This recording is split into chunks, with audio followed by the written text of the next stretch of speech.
That's right, ladies and gentlemen. Today and today only, we have this fine specimen of Soviet engineering. 9-wheel drive. Yes, ladies and gentlemen, 9. Even the spare tire turns. Yes, sir. Look at that. Oh my God, isn't that beautiful? Isn't that beautiful? Look at it. It's got some kind of little motor on the top that does some shit. I don't know what, but it does it. A little fuel tank. Oh, Jesus. Isn't that fabulous? Look at that. Isn't that great? Great big winch on the front. Shit. That's delightful. That's the old da-da.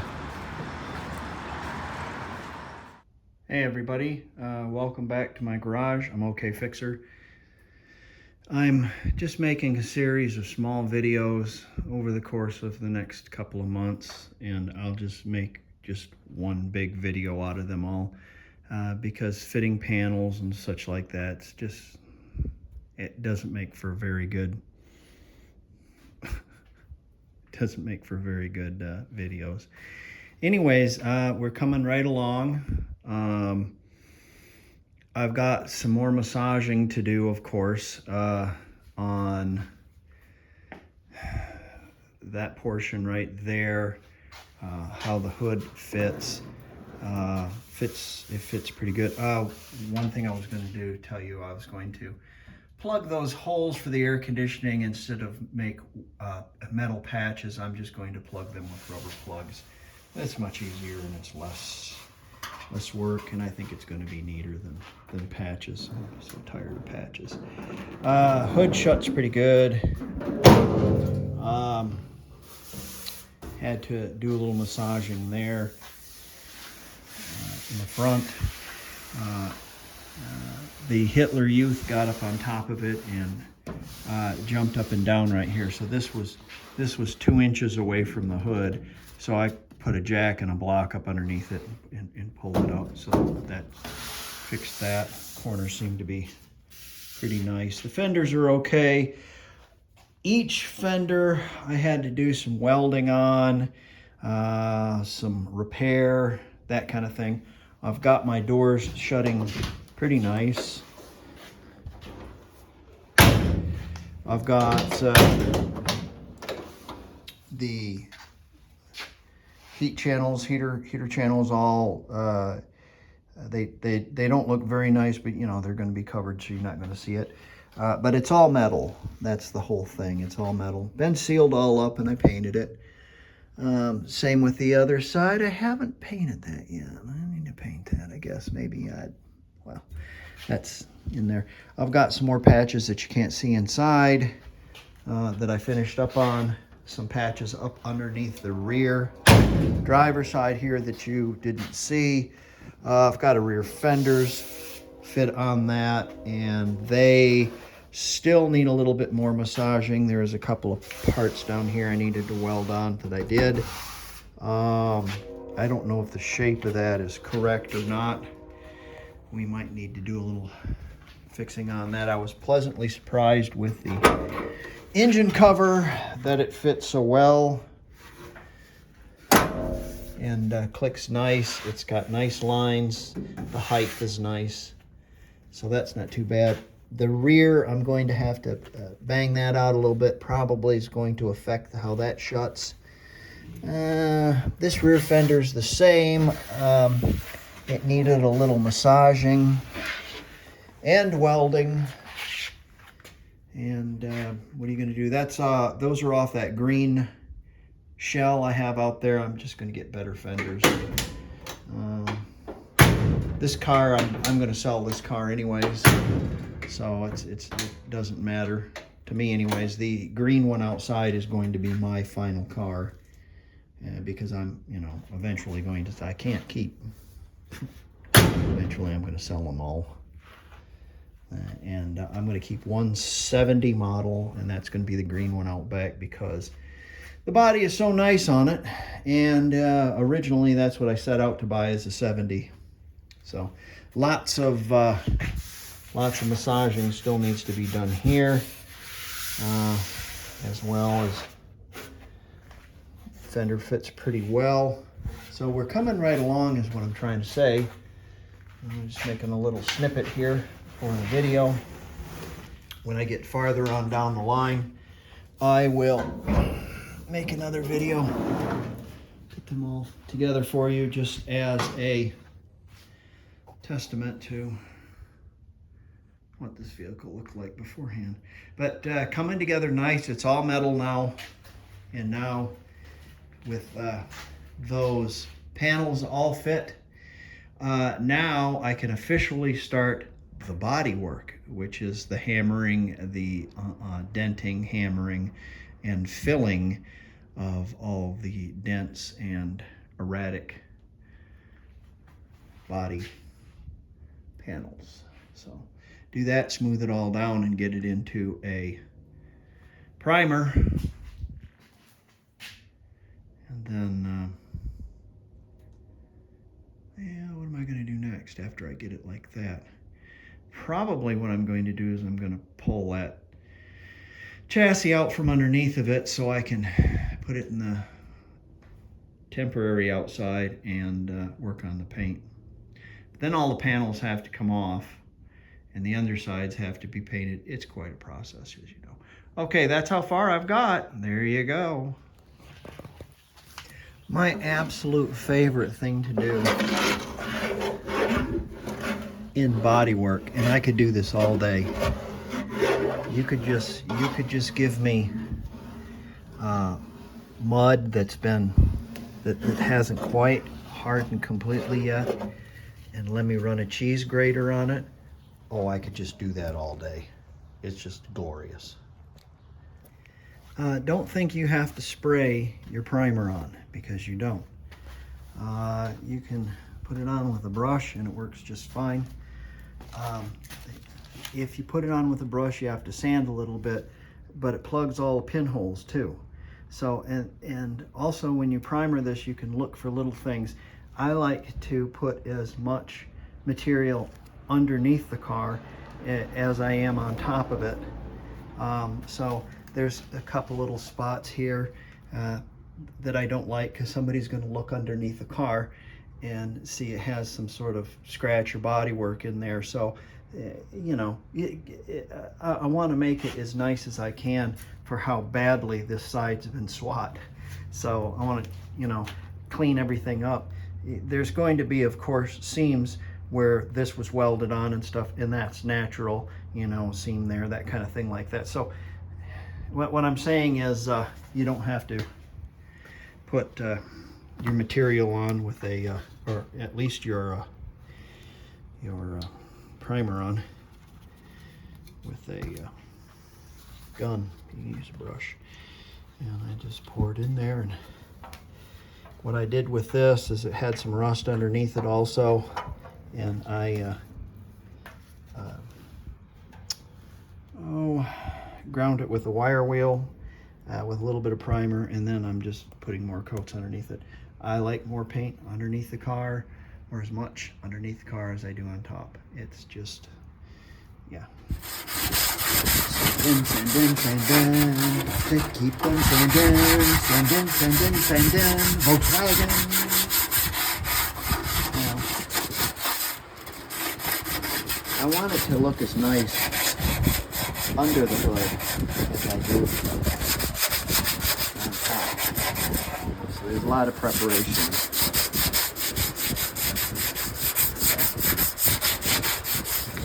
Anyways, coming right along. Got the hood to shut pretty good, and it latches. Got to do a little bit more work over there. This doesn't look too bad. No, it's not too bad. I'll have to, there's a little spot there,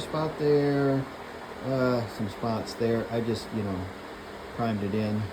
I'm using a new primer. It's a very heavy primer, so a lot of sanding after this, but it'll cover all the pinholes and whatnot like that. And of course, up underneath also, because you want to get as much underneath as you do on top. Anyways, she's coming right along, and just lots of hand sanding, lots of work. All that's got to be sanded and cleaned, primed. there, son. That's what you want.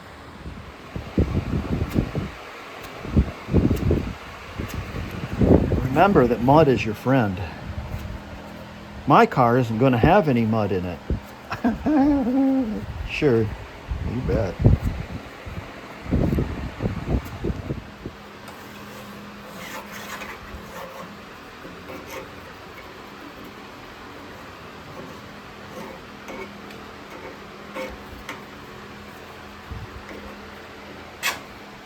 Before your mud sets, you run a grater on it. Get it roughed up. I already went over this. I'm going to go over it just a little bit more. See if I can't knock it down just a tick more.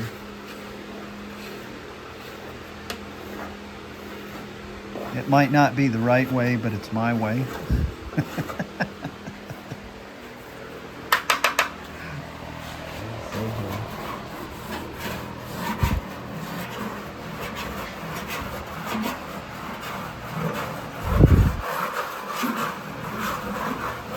Then you can sand it.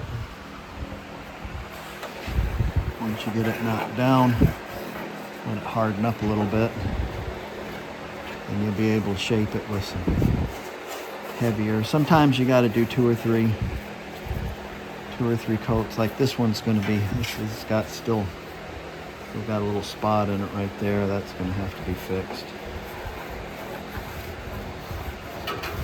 Like I said, it's probably not the right way, but it's my way.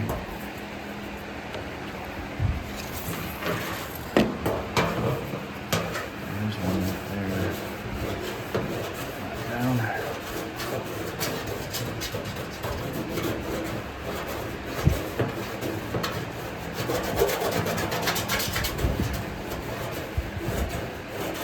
When I was a kid,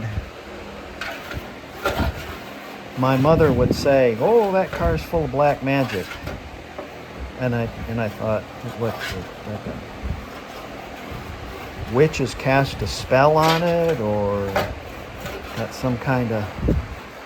And it didn't occur to me what she was talking about was the product black magic, and black magic was Bondo. That's what. Dad had a can of black magic on the. And it didn't. I didn't put one and one together until I saw that can. Okay.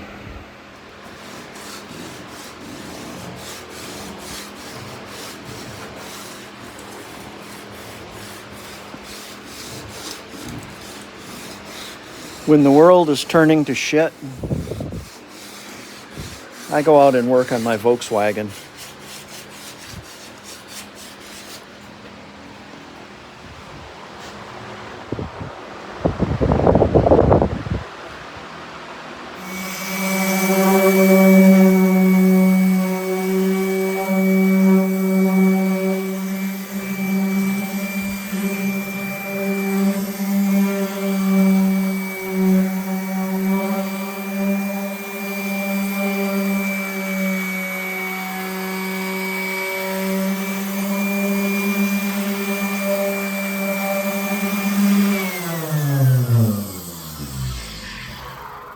So we're still in the roughing in stage here, and I've put my first coat of primer on this area. I'm kind of working around the car. Roof is next, and then take the door. My plans is to have this section of the roof done and then take the door apart and primer it today, just the outside.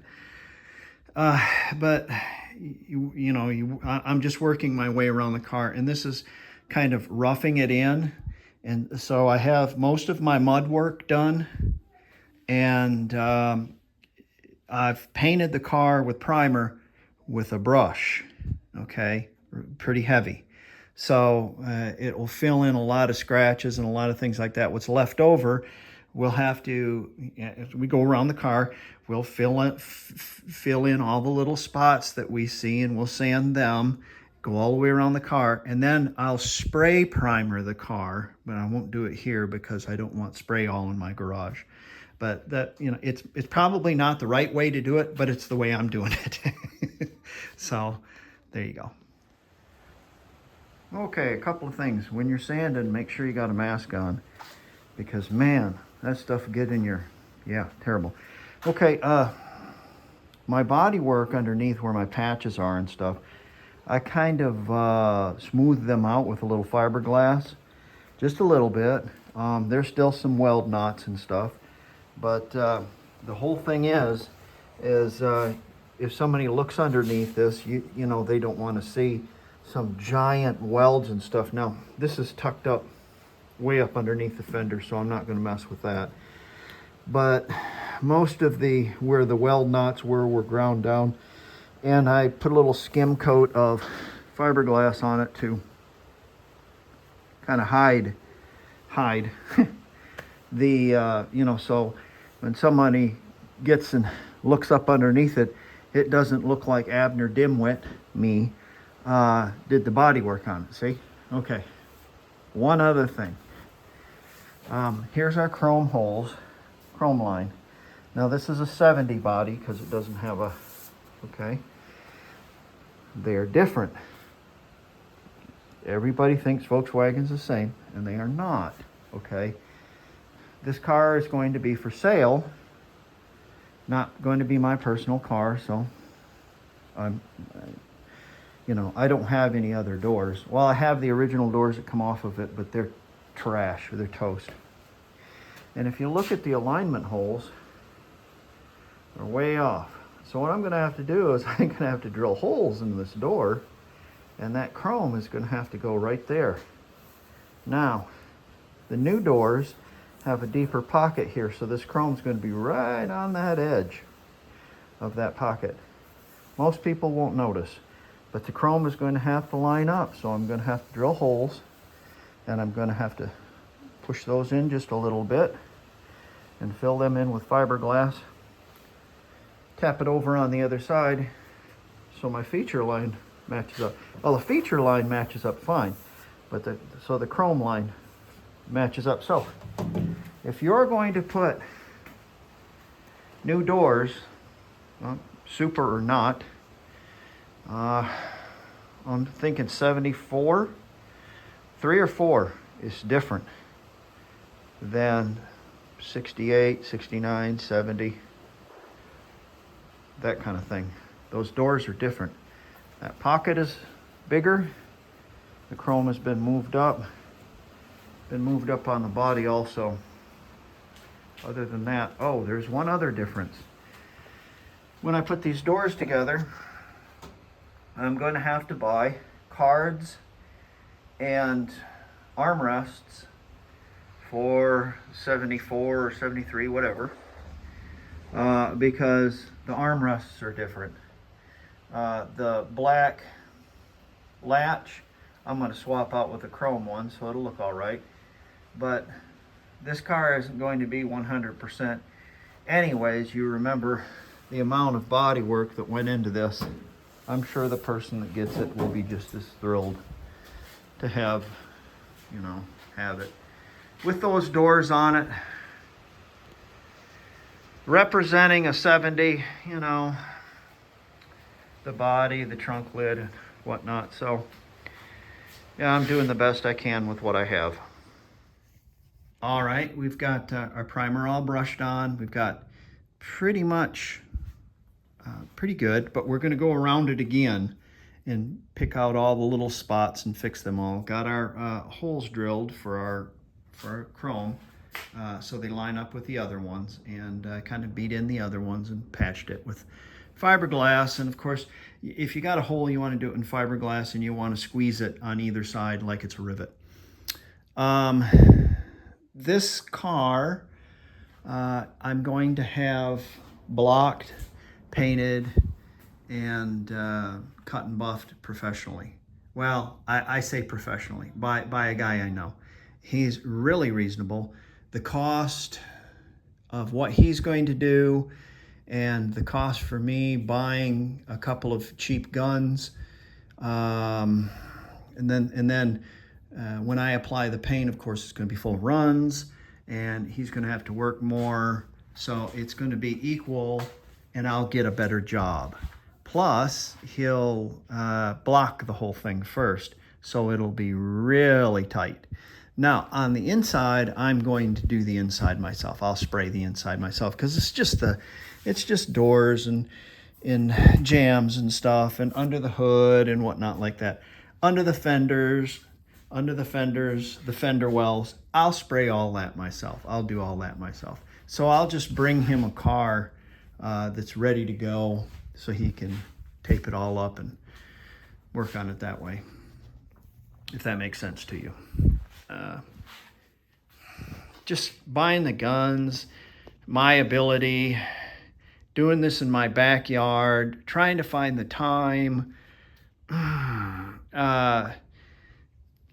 the job I do when I get finished, what it's going to look like, all that stuff. Yeah, it all figured is in. Try to find someone who's a professional and do this because it's not easy to do, and I certainly don't like doing it. Well, you know, to a certain point. Okay, I'm going to turn this around, and we'll start working on the back and work up the right side. So I turn the car around,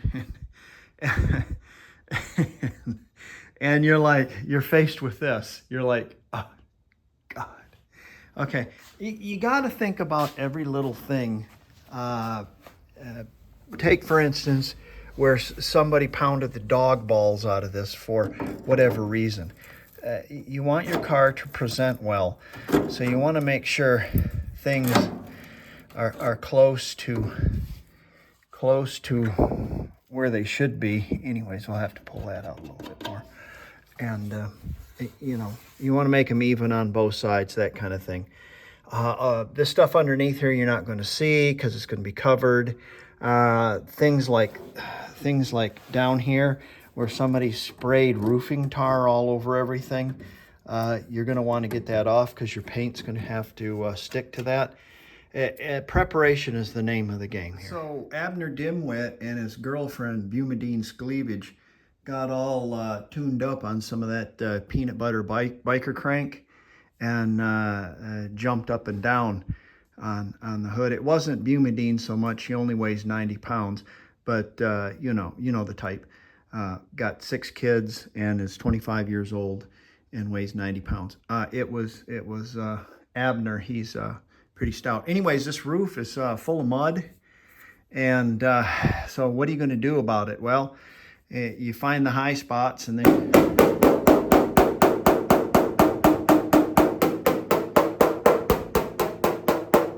probably not the right way, but it's my way. And every rusty trombone you find in this, like this here, is going to be some Bondo with a crack in it, and it's got a crack in it because underneath it is rust. So you got to sand those all out and grind them right down till you get clean metal, and then you just slather the mud over the top of it, and don't make it any more than maybe 1/8 of an inch thick, 1/4 of an inch or something, less than that. So you're working in more than 1/4 of an inch. You need some fiberglass, something stout underneath it. And that's the way I do it.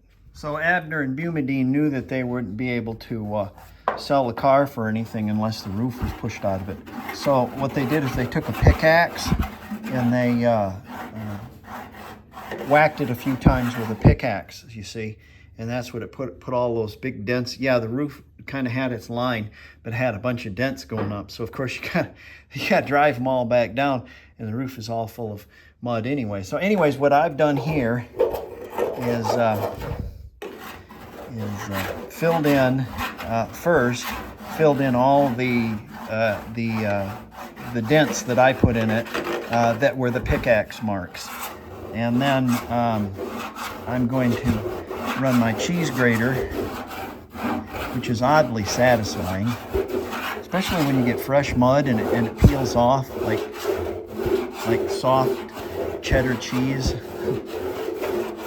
And you're going to kind of get it rough, reasonably rough. And then I'm going to put a skim coat all the way across, And the skim coat's going to be, I'm going to thin it out some. And you use a little thinner, not black. You can use lacquer thinner, but they have specific polyester thinner, and I'm going to use that. Okay, wish me luck. Okay, this is after we've run the cheese grater on it. I can feel there's a low spot right there. The skim coat will get that. It's not too bad. It's not as savage as it was. And I'm going to get it close. And I'll let the other guy block it. So I'll get it close. So you'll have it going all over the place with the DA. So you can knock it down, knock some of the roughness off of it with your DA, and then come back with a board sander with like some 60 on it or some, I just got 60 on it right now. And what this does is it applies even across all. So I go this way and then this way, and it's not bad. It's not terrible. I feel a couple little spots, but it's not terrible. So I got a little small dent here, little low spot. But I'm going to do this whole thing, and I'm going to work on another panel, and when I have a little extra mud, I'll put it up there, or, you know, fill in a little spots that I missed. So that's how I'm doing it. Best tool I ever made.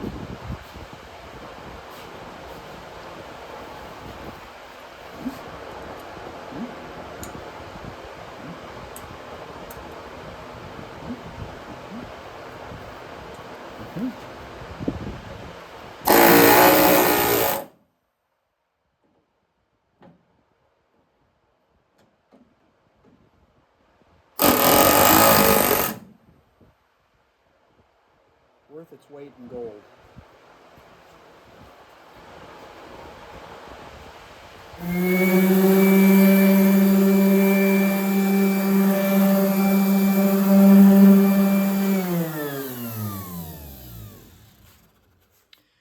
All right. I've got the whole car, all the lines relatively straight. I've got all the dents taken care of, all the panels fitting properly, or pretty properly anyways. And and then most of the big dents and stuff like that, big problems, taken care of. Now, I'm gonna have to go around this whole car again because there's a spot here, there's a low spot here. There's like every panel is going to have to be sanded, and then if there's any low spots, they're going to have to be puttied again. There's a couple little spots here, and I'll have to go over it again. I started over here, and there's some spots here I need to fix. You're going to sand off most of your primer. I'm going to use 120 for that.